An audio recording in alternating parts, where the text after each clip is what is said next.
Hello, magical people. Welcome back to the Daily Astro Show.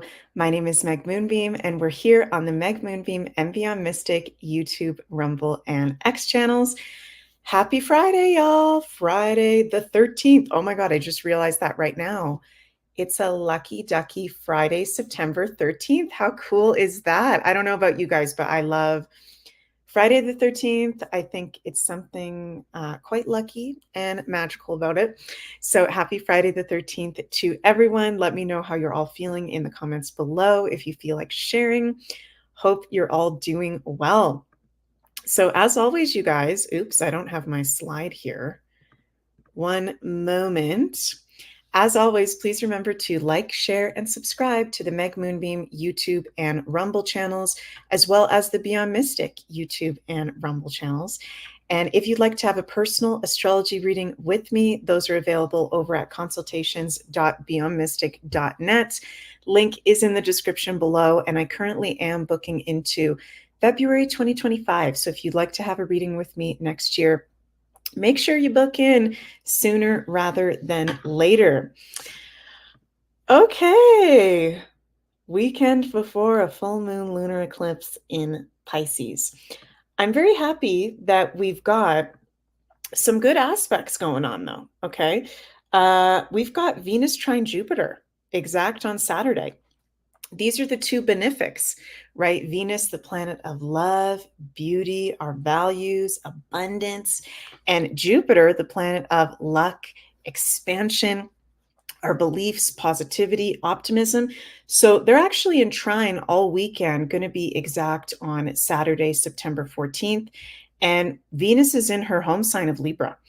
Jupiter, of course, is at his fall sign of Gemini, but I don't think that's that big of a deal because it's Jupiter. After all, even when you've got adverse things with Jupiter, it's not that big of a deal. So I like the energy of this weekend as we're about to be going into getting ready for this eclipse, which is going to be right on Tuesday, September 17th, full moon lunar eclipse in Pisces.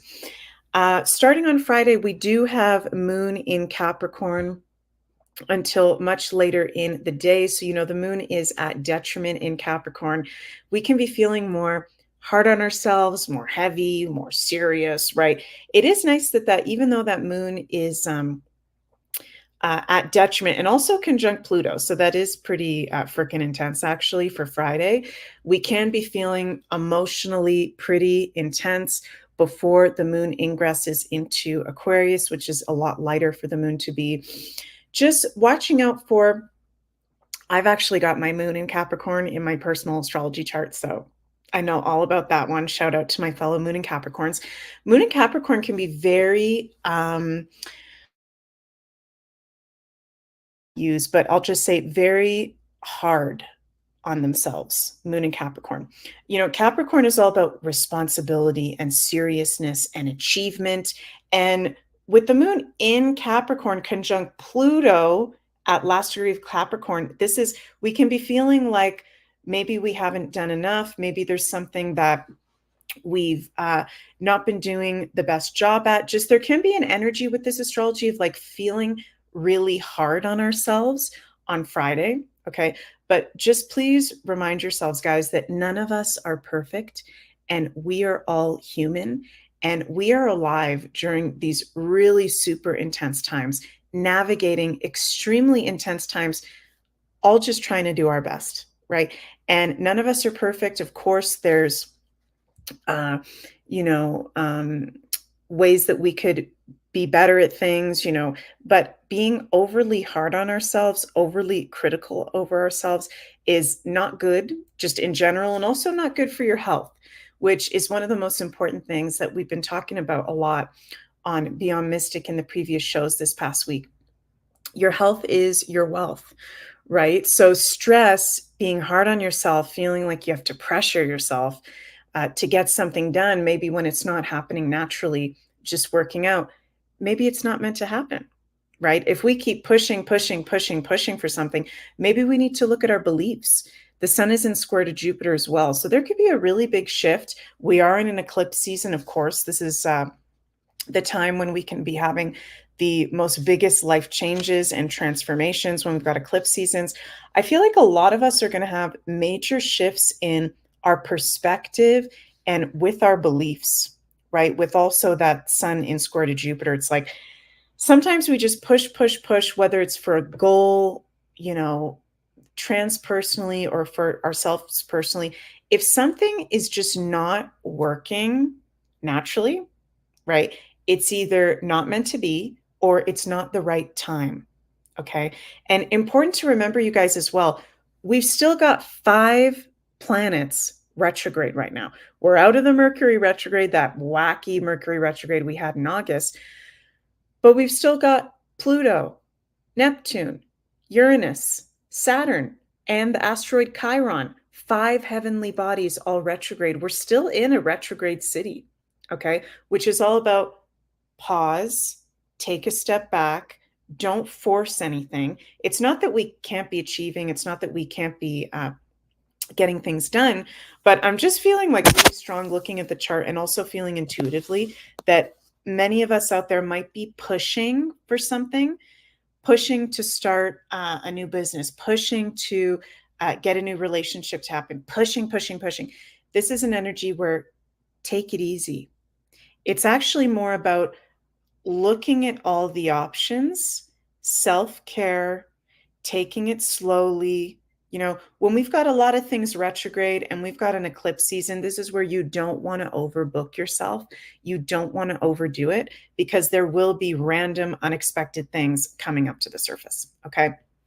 And I will talk more in depth about the full moon lunar eclipse in Pisces on Sundays Beyond Astro weekly forecast. So you can go check that out. Oh, that'll be live on Beyond Mystic on Sunday. But I will say, if you are a Pisces or you are one of the mutable signs or a water sign, you are going to be feeling this a lot stronger than all the other signs. And if you've got any placements at 25 degrees Pisces or within 5 degrees either side of that, you are being directly hit, if you will, by this upcoming eclipse. And this can be major developments in your life this weekend. But remember that with Venus in trine to Jupiter, right? Trines are just natural positive energy. When we have sextiles, it's an opportunity of something being open to us where we have to take an action. Whereas trines just are the natural energy of what's happening. We are being divinely supported and blessed when we're in our values, Venus, when we're in our pleasure and enjoyment of life, when we open up to our divine feminine of receiving, right, and not forcing. I feel like this weekend and going into this eclipse to prepare for it, don't force anything right now. I'm sorry if I keep repeating myself, but I'm just feeling this intuitively so strong. It's like if any of us out there are trying to force anything, it's not going to work. Okay, I'm just going to say it like that. If you feel like you have to rush to get something done or you're trying to force something, whether that's personally or professionally, let it go. Okay, let it go. This is not the right time to be pushing, to be hard on yourself. Remember that Neptune is at those last degrees of Pisces, retrograde. Okay, so there's something that is a major truth about the reality or truths that none of us have even seen clearly yet. And we won't even have that until Neptune moves into Aries next year. Okay. So we're in those Piscean waters. We're like in the oceans of Pisces. Like, what is going on? Trying to navigate the waters and go with the natural flow of life. I'm just feeling to like channel this message very strong right now. Go with what is flowing naturally. Okay. What is the stage direction of the universe trying to flow you towards? What do you get continued synchronicity about? What do you get continued assistance about? And is there anything that you're trying to push or force to happen? That's Capricorn, by the way. Okay. And that's Pluto in Capricorn at the last degree, trying to push to get it done. You got to get it done. You got to achieve or else you're worth nothing. It's like, no, that's the shadow side of the Capricorn. It's like, no, this is actually a time of being in these Piscean waters, being in these weird times, having a solid spiritual practice of some sort, Okay, which for some people is meditation, for some people is prayer, for some people is yoga. For me personally, I'm very hyperactive. I'm very hyper. I'm a little bit ADD. And for me personally, when I first wake up, I have to get up. I have to start moving. I can't meditate right away. But what I do every single morning is I say a little prayer. Say a little prayer for you, if you will. And I just say, thank you so much for this day.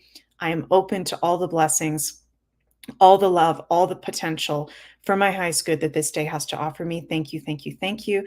And then I just kind of sit for a moment and see if I feel anything from the universe. And I sit for a moment and see if there's anything else I want to send prayers towards. And just that, even if it's just that, or if you have a long meditation practice or whatever, connection to spirit, regular connection to spirit is very, very important right now. Okay. Having a routine, doing self-care. And I know I talk about these things all the time and I repeat myself, but it's so, so important because with Pluto being at the end of the Capricorn, it can make us feel like we're going backwards. It can make us feel like this whole past 15 years of Pluto and Capricorn, maybe there's something we didn't achieve and we fucked up. Excuse my language, right? If this is making sense as a message to anyone, please let me know in the comments because I'm feeling it so, so strong. I'm feeling that there might be many of us out there feeling like we've screwed up, we've missed the boat, there's something we haven't achieved, and now we have to work even harder to get it done. It's like, let it go. Let it go. If something did not work out naturally, it was not meant to happen. And there's actually completely new energies and potentials and things we're not even aware of at this moment coming up in the near future with us entering the age of Aquarius, the huge planetary shifts that are going on, where you're going to be happy actually that some of those things that you had planned while Pluto and Capricorn was going on didn't transpire. Okay. So also with this weekend, with this Venus and trine to Jupiter, Venus trine Jupiter, this is luck. This is blessings, right? Let's be open to what does this weekend have to offer us? What are we maybe not seeing clearly, right? What are some hidden talents that we have? What is some hidden abundance or luck that's available to us? Be open to what this weekend has to offer, because I think there can be some lucky things coming up, some very big personal breakthroughs, collective breakthroughs as well. And when the moon ingresses into Aquarius for Saturday and Sunday, we're going to be more open to the future, letting go of heaviness that doesn't serve us. Friday is really a day where we can be feeling more of the like feeling hard on ourselves. Okay, so let's let that shit go. Okay, we're done with the Pluto and Capricorn being hard on ourselves and based on the matrix standards, right? So we're letting that go. Let me know if that resonates with you guys in the comments. And also want to mention, please remember to go check out Janine's new medicine cards course available on the Beyond Mystic Academy, where we still have the 30% off code TOTEM30, all in one word. And if you didn't already check out my 2024 Fall Eclipse Seasons live workshop, the replay is available on the Beyond Mystic Academy. Had lots of fun doing that. And, eclipses have an effect for the whole next 6 months to year ahead, not just the eclipse season. So I talked about what that means for the collective and all the 12 signs over on the Beyond Mystic Academy. So I love you all so, so much. Mwah! I'm sending so much cosmic love your way. Happy eclipse season, happy weekend, and see you all on Sunday for the Beyond Astro Weekly Forecast. Mwah!